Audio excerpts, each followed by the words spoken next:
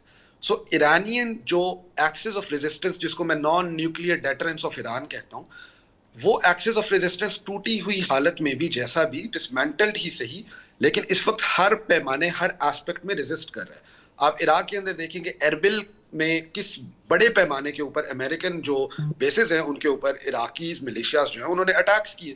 Similarly Lebanon کے اندر لیبنیز جو حزب اللہ ہے، حزب اللہ کی پہلی بار بڑے پیمانے پہ راکٹس اور ڈرون اٹیکس وہ بڑے سکسیسفل بھی رہے.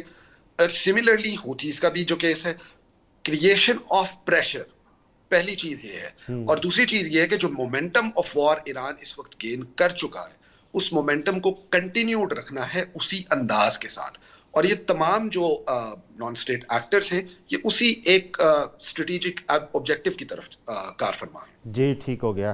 میڈم عظمیٰ گل صاحبہ، آج بڑے مظاہرے ہوئے ہیں، کل امریکہ کے اندر بھی، باقی دنیا کے اندر بھی، پریزیڈنٹ ٹرمپ اور ان کی پالیسیز کے حوالے سے، اور اس کے ساتھ ساتھ جو امریکی سینیٹرز ہیں انہوں نے بھی تنقید کا نشانہ بنایا. اور ایک خبر یہ بھی سامنے آئی کہ جے ڈی وینس اور نیتن یاہو کے درمیان بھی تلخ کلامی ہوئی. آپ کیا سمجھتی ہیں کہ اس سے کوئی دباؤ پیدا ہوگا صدر ٹرمپ کے اوپر، ان کی حکومت کے اوپر اس جنگ کو لے کر؟ نہیں، میرا نہیں خیال اس طرح کوئی دباؤ آئے گا، کیونکہ وہ اس لیول سے کہیں آگے جا چکے ہیں. وہ ذہنی طور پہ بھی ڈیلوژنل ہیں، ان کو بات سمجھ ہی نہیں آ رہی. جس طریقے سے وہ باتیں کر رہے ہیں وہ ایک بالکل عجیب و غریب باتیں کر رہے ہیں. جب آیت اللہ علی خامنئی کو شہید کیا تب بھی جس طرح کے ان کے کمنٹس تھے، ابھی محمد بن سلمان کے حوالے سے بھی انہوں نے عجیب و غریب باتیں کہی ہیں. اس لیے ان کا تو لیول ہی کچھ اور ہے. آئس کا وہاں اتنا بڑا ایشو چل رہا ہے ان کے لوگوں کا، لوگ رائٹس کرتے رہیں گے، لوگ شور کرتے رہیں گے، انہوں نے اس کی پرواہ نہیں کرنی. جہاں تک جے ڈی وینس صاحب کا تعلق ہے، وہ ابھی تک تو جو ہماری اطلاعات کے مطابق وہ شروع سے ہی اس جنگ کے خلاف تھے اور انہوں نے بڑا ریزسٹ بھی کیا. اور آپ نے دیکھا وہ کسی بھی چیز میں کہیں بھی شامل نہیں ہوئے اور کہیں نظر بھی نہیں آئے، جیسے مارکو روبیو تھے یا اسٹیو وٹکاف یا جیریڈ کوشنر وغیرہ، وہ پیچھے پیچھے ہی رہے کیونکہ وہ اس کے ایگری نہیں کرتے. دوسری بات ہے کہ ان کا ایک اور بھی بہت بڑا امپورٹنٹ کام ہے کہ وہ وائس پریزیڈنٹ ہے، کہ اگر صدر ٹرمپ ڈیلیوژنل ڈکلیئر کر دیے جائیں، ذہنی طور پہ ان کا پتہ لگ جائے کہ وہ صحیح نہیں ہے، تو وائس پریزیڈنٹ نے ہی جگہ لینی ہے. تو اس لیے وہ بہت ہی پھونک پھونک کے قدم رکھ رہے ہیں اور اسی لیے ان کو بہت تکلیف ہوئی ہے، کیونکہ جب جس طریقے سے غلط گائیڈ کر کے یا غلط انفارمیشن دے کے، کیونکہ اسرائیل کا جو مین کام تھا موساد کے ذریعے انہوں نے ایران کے اوپر بہت اپنا ورکنگ کی ہوئی تھی، تو ظاہر ہے وہ پوزیشن آف اسٹرینتھ سے بتاتا رہا ہوگا کہ جی اس میں ہم یہ کر سکتے ہیں یا یہ کنڈیشنز ہیں، اینڈ تمام جو کچھ کہا وہ سب جھوٹ نکلا. تو ظاہر ہے کہ جے ڈی وینس کو بھی بہت تکلیف ہو رہی ہوگی کہ یہ ساری جو بازی ہے پلٹ جائے گی. کہاں وہ پریزیڈنٹ بننے کی باتیں سوچ رہے ہوں گے اور کہاں وہ پورا حکومت ہی ان کی جانے کا حالات ہوں گے کہ یا امپیچ ہو جائیں یا کوئی اور واقعہ ہو جائے. تو یہ کافی کمپلیکیٹڈ سچویشن ارائز کر گئی. جہاں تک لوگوں کا تعلق ہے، لوگ تو پہلے دن بھی ساتھ نہیں تھے، اب بھی ساتھ نہیں ہے. ریئلائز کرتے ہیں جس طریقے سے فلسطین میں ہوا، سب کو پتا ہے اس قدر بے گناہ لوگوں کو، لاکھوں لوگوں کو مار دیا ہے. ریکگنائز تو یہ صرف کہتے ہیں 75,000 ہیں، مگر 5 سے 6 لاکھ جو ہے ان کے مختلف جو این جی اوز ہیں وہ بتا رہی ہیں کیونکہ وہ شہید ہوئے ہیں. تو اس لیے کیا کیا جا سکتا ہے؟ یہ عجیب و غریب جمہوریت امریکہ میں ایک ایسی جمہوریت آ گئی ہے، یا ایک ایسی جمہوریت کا اس نے روپ اختیار کر لیا ہے کہ جو ان کی ملٹری انڈسٹریل کمپلیکس ہے وہ رول کرتا ہے اور باقی تمام لوگ جو ہیں وہ اس کی لائن ٹو کرتے ہیں. وہ جس کے لیے جنگیں شروع کرنا چاہتے ہیں، جہاں ان کو اسلحہ دینا ہے، اور ان کے اسلحے کی جو قیمتیں انہوں نے بنائی ہوئی ہیں ان کو بھی آپ دیکھ لیجئے کہ وہی جو ویپن میزائل جو ہے وہ $20,000 یا $2,000 میں بنتا ہے، وہ جا کے اس کو $15 ملین میں دے رہے ہیں. تو وہ سب پتہ ہے کہ کیا ہو رہا ہے، سب چوری ہو رہی ہے اور بہت لوٹا جا رہا ہے دونوں ہاتھوں سے. بالکل ٹھیک ہے. میرا نہیں خیال کہ ٹرمپ صاحب کو اس سے کوئی فرق پڑے. یہاں وقت ہوا ہے ایک شارٹ بریک کا. اس بحث کے سلسلے کو جاری رکھیں گے، ہمارے ساتھ رہیے گا. آتے ہیں ایک شارٹ بریک کے بعد.